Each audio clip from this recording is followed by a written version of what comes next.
How did a viral video stunt leave 3 of us permanently disabled?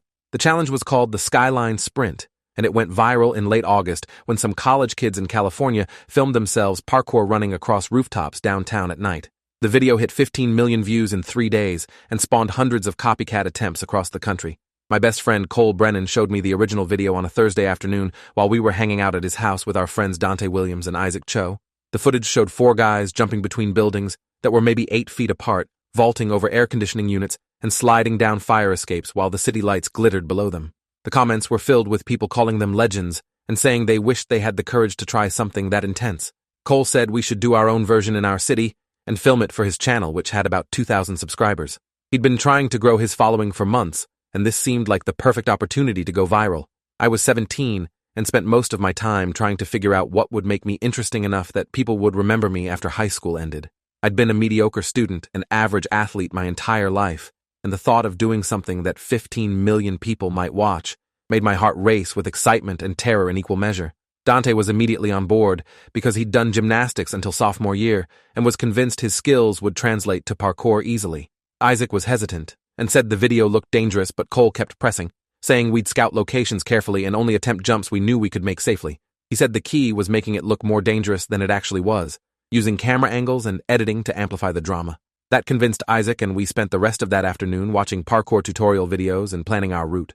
Cole's YouTube channel was called Urban Expedition, and he'd been posting videos of us exploring abandoned buildings and climbing water towers for the past year. Most videos got maybe 300 views and a handful of comments. He'd become obsessed with the idea of going viral and had started taking bigger risks to create more compelling content. Last month, we'd climbed onto the roof of our high school at midnight, and he'd filmed himself doing a handstand on the edge. The video got 1,500 views, which was his best performance yet, but nowhere near the numbers he wanted.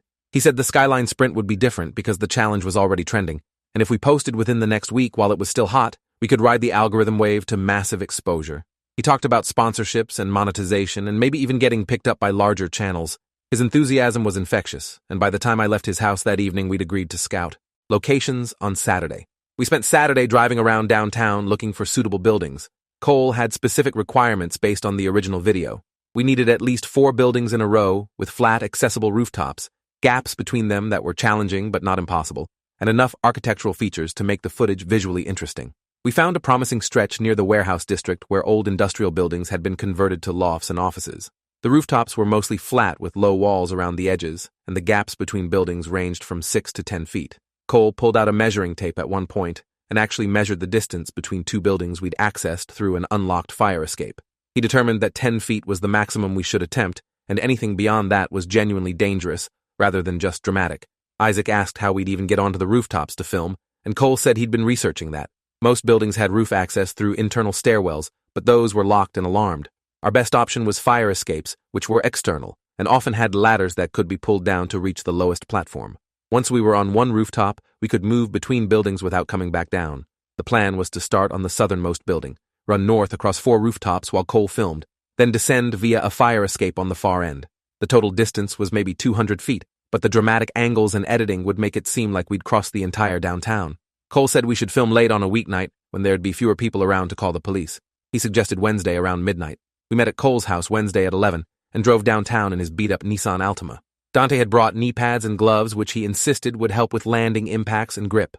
Isaac brought a first aid kit, which Cole mocked until Isaac pointed out that even minor cuts could get infected and ruin the whole attempt if someone had to stop. I'd brought nothing except my phone and a water bottle and felt underprepared watching everyone else organize their gear. Cole had 2 cameras, his main one for filming and a backup in case something went wrong, plus a small tripod for stationary shots. He'd planned out the shooting sequence in detail and walked us through it while we drove. He'd do an establishing shot from street level showing us climbing up, then follow us across the rooftops with handheld footage, then get a final shot from the far building looking back at where we'd started.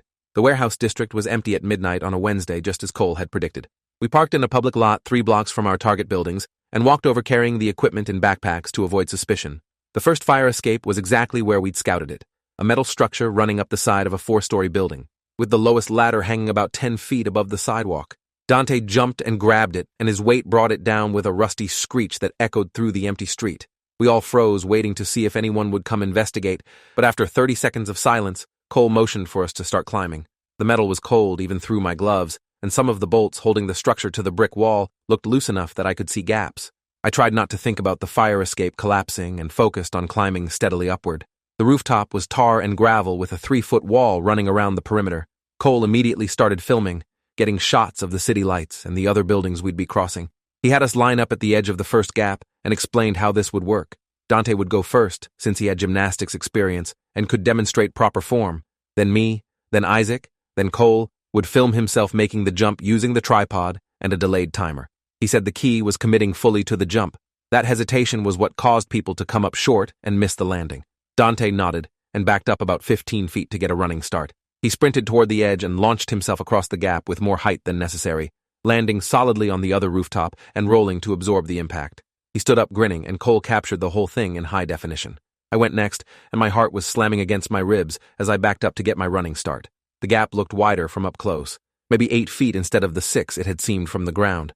I told myself Dante had made it easily, and I just needed to commit like Cole said. I ran forward and pushed off hard from the edge, and for a brief moment I was flying through open air with nothing beneath me except 40 feet of empty space down to the concrete. I landed harder than Dante had, my knees buckling on impact and my hands scraping against the gravel, but I was across. Isaac came after me and barely made it, his trailing foot catching the edge of the far building and nearly causing him to fall backward. Dante grabbed his arm and pulled him forward, and we all exhaled in relief. Cole made his jump while we watched the playback on his camera, and his landing was smooth and controlled. He was already talking about how good the footage looked and how many views this would get. The second gap was similar to the first, and we crossed it without incident. Cole was narrating for the camera now, saying things about pushing limits and living without fear, the kind of inspirational garbage that played well on YouTube. The third gap was wider, closer to 10 feet, and I felt my confidence waver when I saw the distance we'd need to clear. Cole measured it with his eyes and declared it doable, but said we should be extra careful with this one. Dante went first again and made it across, but his landing was rougher than before, and he said his ankle hurt a little. I asked if we should stop, and Cole said we were more than halfway done, and stopping now would waste all the footage we'd already captured. He promised this was the last difficult jump, and the final gap was only 6 feet. That logic made sense in the moment, and I backed up for my running start. I cleared the third gap, but landed badly, coming down on my left leg at an angle that sent pain shooting through my knee. I limped forward and tried to shake it off while Cole and Isaac made their jumps. Isaac hesitated at the edge, longer than he should have, and his jump was tentative, causing him to barely grab the far ledge with his hands while his legs dangled over empty space. Dante and I pulled him up, and he lay on the gravel breathing hard and saying he was done, that he wanted to go back. Cole said we couldn't go back now because we'd have to cross all the same gaps again. The only way forward was to finish crossing to the last building where the fire escape was waiting. He said the final gap was easy, and we were literally one jump away from being done. Isaac looked at me and Dante for support, and I'm ashamed to say I sided with Cole because I wanted this to be over, and going forward seemed faster than retreating. The final building was older than the others, and as we approached the edge, I noticed something that made my stomach drop. The gap wasn't 6 feet, as Cole had said. It was at least 12, maybe 15 feet. The buildings weren't aligned properly, and what had looked like a straight shot from ground level was actually an angled jump that would require us to clear both distance and height. I said there was no way we could make that jump, and Cole insisted it just looked far because of the angle, that it was definitely manageable. He pulled up the photos from our Saturday scouting and showed us measurements he'd taken. The photos clearly showed a different gap than what we were facing now, and I realized Cole had either measured wrong or was deliberately lying to avoid admitting he'd made a mistake. Dante said we needed to find another way down, and Cole said we couldn't access the fire escape without crossing this gap because the building we were on didn't have external access. We were trapped. Going back meant crossing 3 dangerous gaps while tired and injured. Going forward meant attempting a jump that was significantly beyond our capabilities. Isaac started panicking and saying we should call the police or fire department to get us down. Cole said that would get us arrested for trespassing and ruin the video opportunity. He said we'd come this far and the jump was definitely possible if we committed to it. He'd go first and prove it was safe, then we'd follow. Dante told him not to be stupid, but Cole was already backing up for his running start. He ran forward with more speed than any previous jump and launched himself toward the far building. For a moment, it looked like he'd make it, but his trajectory was too low, and he hit the edge of the opposite rooftop chest first, his hands scrambling for grip on the gravel as his legs kicked in empty air below him. Dante and I ran to the edge and reached down trying to grab Cole's arms, but he was too far down and slipping.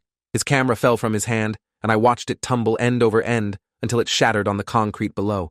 Cole's fingers were losing their grip on the loose gravel, and his face showed pure terror as he realized he was about to fall. I stretched as far as I could over the edge and managed to grab his right wrist while Dante grabbed his left. We pulled with everything we had and slowly dragged him up until he could get his chest onto the roof surface.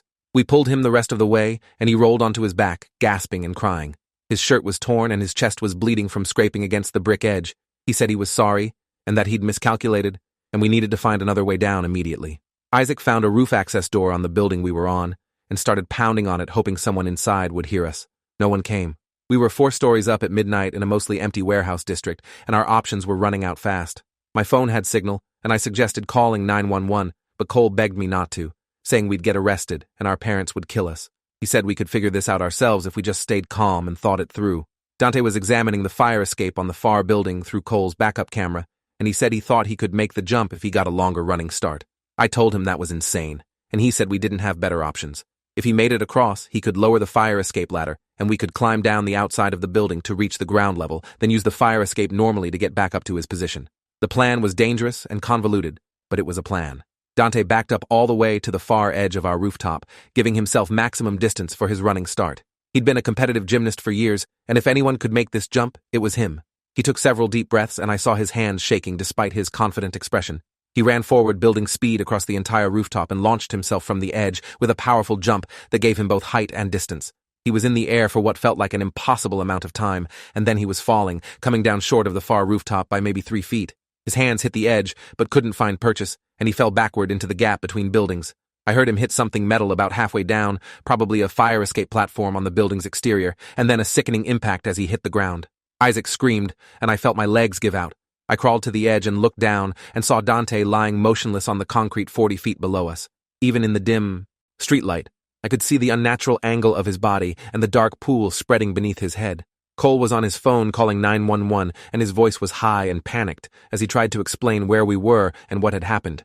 The dispatcher was asking him questions, and he was answering incoherently while Isaac sobbed next to me. I couldn't process what I was seeing.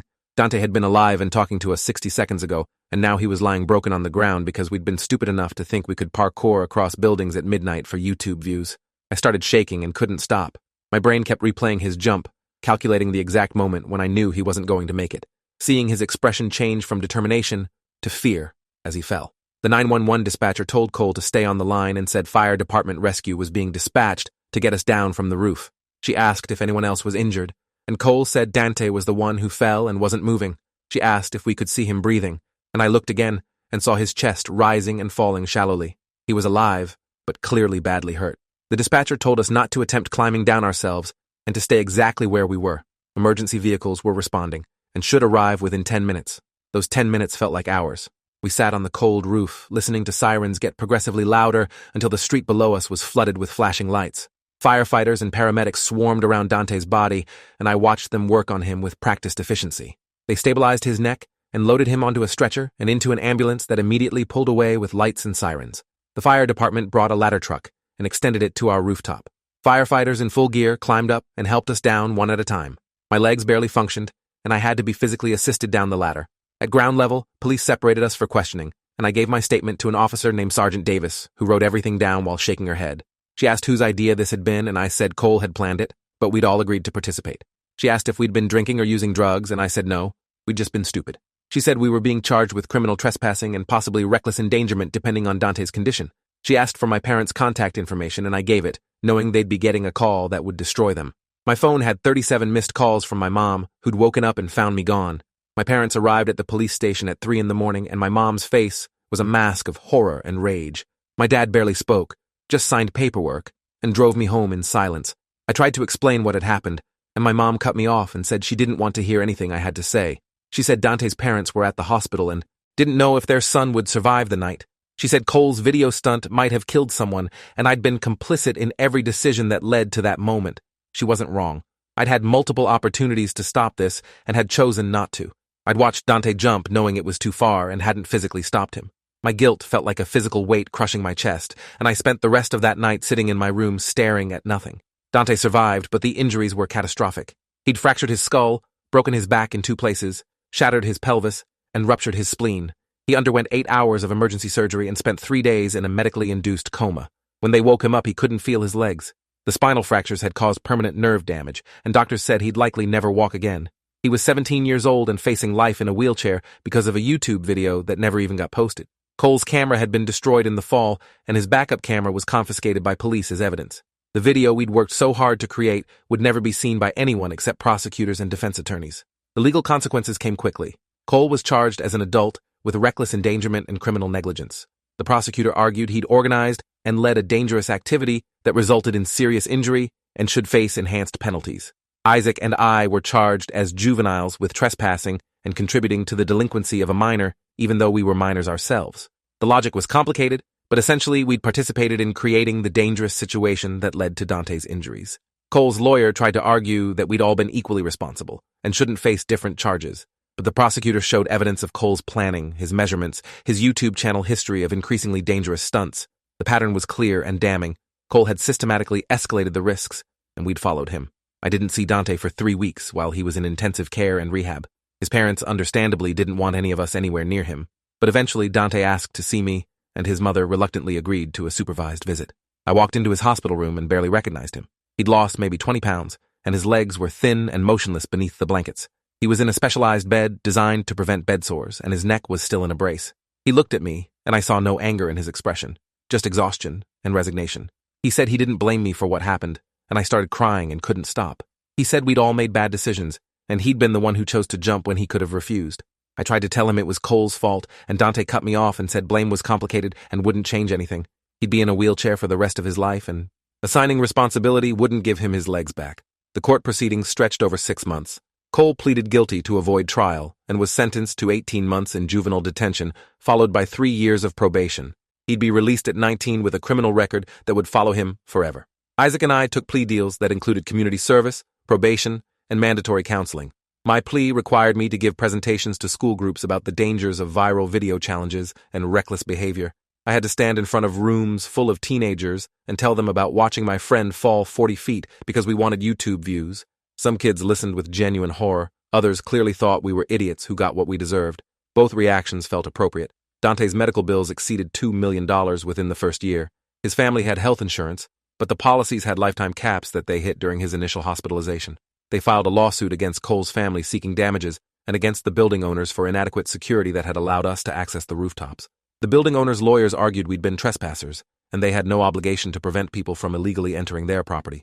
Dante's lawyers countered that the fire escape ladders were supposed to be secured and the unlocked roof access doors violated building codes. The case was complicated and moved slowly through the legal system, while Dante underwent multiple additional surgeries and months of physical therapy that offered minimal improvement in his mobility. I visited Dante regularly during his rehab and watched him learn to navigate life in a wheelchair. The physical adjustments were enormous, but the psychological impact was worse. He'd been an athlete who'd defined himself through physical capability, and now his body had betrayed him in the most permanent way possible. He went through periods of deep depression where he'd refused to get out of bed or participate in therapy. His psychologist said this was normal grief for the life he'd lost and would eventually give way to acceptance. I wasn't sure I believed her. How do you accept that you'll never walk again because of a 5-second decision made on a rooftop at midnight? How do you forgive yourself for jumping when everyone told you not to? Dante and I never directly discussed those questions, but they hung between us during every visit. The viral video phenomenon that had inspired our stunt continued and evolved.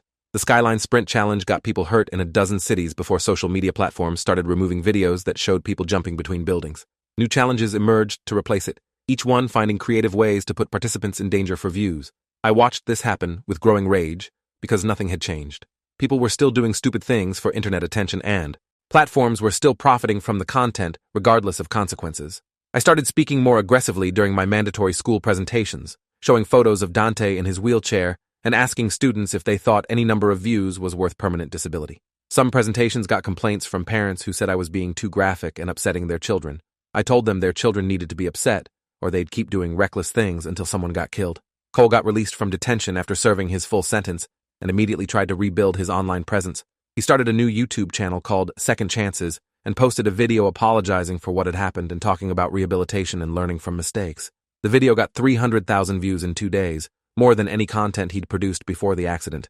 People were fascinated by his story, and the comments were split between supportive messages about redemption and furious attacks calling him a criminal who destroyed his friend's life for views. Cole responded to neither type of comment. He just kept posting content about his life after detention and his attempts to make amends. Dante asked me if I'd seen the videos, and I said yes. He asked if I was angry that Cole was profiting from our tragedy, and I said I didn't know what I felt. The whole situation was too complicated for simple emotions. Isaac struggled with severe anxiety following the incident and eventually had to be hospitalized for a psychiatric evaluation after a suicide attempt. He'd been standing next to Dante when he jumped, and had watched the entire fall from the closest vantage point. The image haunted him, and he started having panic attacks whenever he was more than 2 stories above ground. He dropped out of school and entered intensive therapy. His parents sued Cole's parents for emotional damages, arguing that Cole's reckless planning had caused Isaac's psychological breakdown. The lawsuit got settled out of court for an undisclosed amount. I ran into Isaac at the grocery store a year after the accident and barely recognized him. He'd gained weight and moved with the careful deliberation of someone on heavy medication. He said he was doing better and was planning to get his GED and maybe try community college. He asked about Dante, and I gave him updates. We stood in the frozen food aisle making awkward conversation before he said he had to go and left without buying anything. Dante's lawsuit against the building owners went to trial 2 years after the accident. I testified about the unlocked fire escape access and the roof door that hadn't been properly secured. The building owners' lawyers tried to portray us as reckless criminals who deliberately circumvented security measures. Dante's lawyers showed building code violations and previous complaints about security that had been ignored. The jury deliberated for 3 days before finding the building owners 40% liable for Dante's injuries. The judgment was for $800,000, a fraction of his medical costs, but something. The building owners' insurance covered most of it, and Dante's family used the money to retrofit their house for wheelchair accessibility and purchase a specialized van.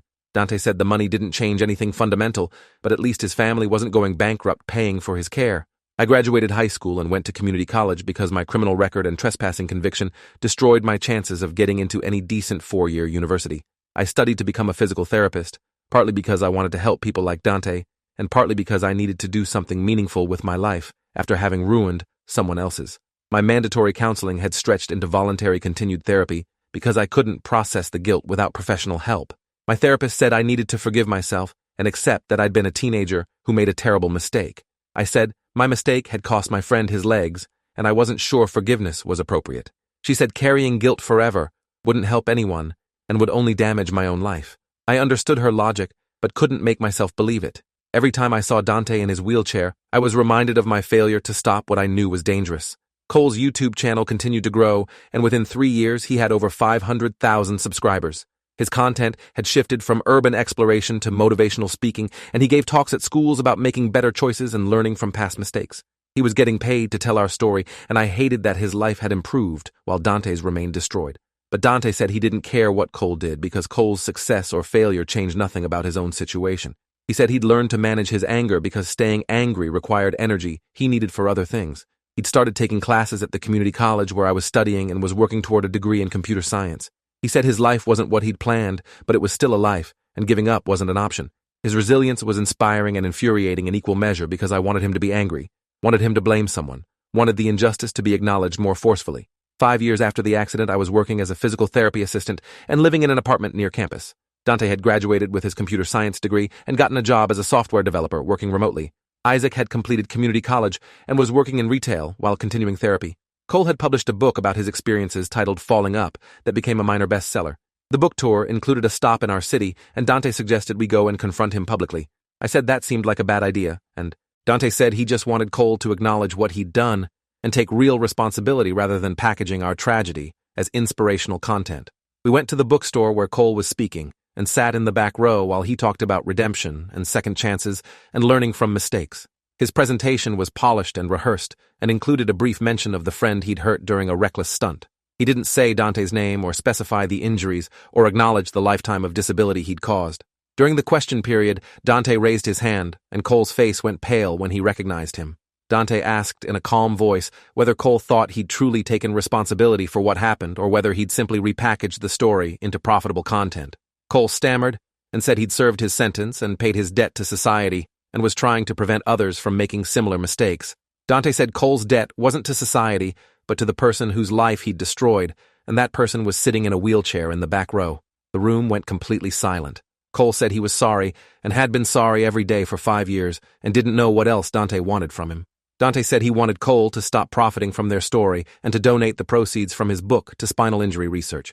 Cole said he'd consider it, and Dante said that wasn't good enough. We left the bookstore with everyone staring at us, and I felt something shift in my chest, a release of pressure I'd been carrying for years.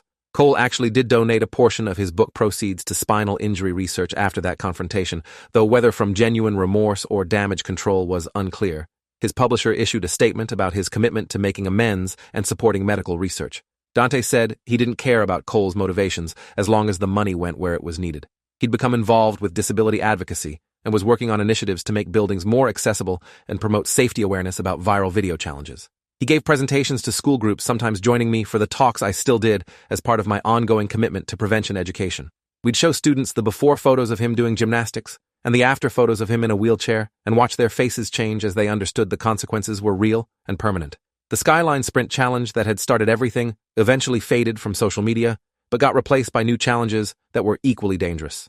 Every few months, another viral trend would emerge that put participants at risk and result in injuries or deaths. Platform algorithms rewarded extreme content and attention-seeking behavior, creating a system that incentivized risk-taking. I wrote articles and gave interviews about the need for platforms to take responsibility for the content they promoted, but nothing changed. Companies hid behind free speech arguments and Section 230 protections while collecting ad revenue from videos showing people hurting themselves. The systemic failure was obvious and infuriating, but felt too large to fight effectively. Dante said we could only control our own actions and try to educate people about making better choices. He'd developed a philosophical acceptance I still struggled to achieve. 10 years after the accident, I was a licensed physical therapist specializing in spinal injuries. Dante was married to someone he'd met through disability advocacy work, and they had a daughter. Isaac had gotten his life together and was working as a counselor for at-risk youth, helping teenagers who'd survived trauma. Cole had faded from public view after his book tour ended, and his YouTube channel had stopped updating. I'd heard he was working in construction and living quietly in another state, apparently done with seeking attention online. The criminal charges and civil lawsuit had followed him long enough that rebuilding a public presence became impossible. I felt no satisfaction in his obscurity because his success or failure changed nothing about what he'd done or the permanent consequences we all carried. I still visited Dante regularly, and we'd talk about the accident sometimes, but mostly we talked about normal things like work and relationships, and his daughter who was learning to walk. Watching her take her first unsteady steps while Dante sat in his wheelchair was simultaneously beautiful and heartbreaking. He filmed it on his phone and showed me the video with genuine joy in his eyes. He said he'd spent years being angry about what he'd lost, but had eventually realized that focusing on loss meant missing what he still had. His wife and daughter and career and life were real and valuable even though they weren't the life he'd planned at 17. He'd built something meaningful from the wreckage, and that was its own kind of victory. I said he was a better person than me because I still carried rage about the injustice of what had happened. He said rage was fine, as long as it motivated action rather than paralysis. We'd both chosen to turn our trauma into purpose by helping others avoid similar mistakes, and that was more than most people did with their pain. The anniversary of the accident came each year, and I'd spend it reflecting on the chain of decisions that had led to that night on the rooftop. Cole suggesting the video, us agreeing to participate, scouting locations, climbing the fire escape, making those jumps, watching Dante fall. Every choice had been a fork in the road where we could have turned back, but didn't. The cumulative effect of those choices was permanent disability for 3 people because Dante's physical injuries had been matched by Isaac's psychological breakdown and my own ongoing struggle with guilt and trauma. We'd all been damaged that night in different ways and all carried scars that would never fully heal. The viral video we'd been chasing never got posted, but the consequences were more viral than any content could have been, spreading through our families and communities and futures in ways we were still discovering years later. Dante survived and rebuilt his life with courage I couldn't fully comprehend. Isaac survived his darkness and found purpose helping others. I survived by bearing witness and trying to prevent others from making our mistakes. Cole survived by disappearing, finally understanding that some stories weren't meant to be told for profit or attention, but carried privately as the weight of consequences that could never be undone. Thanks for watching till the end. Make sure to subscribe and like to not miss the next story.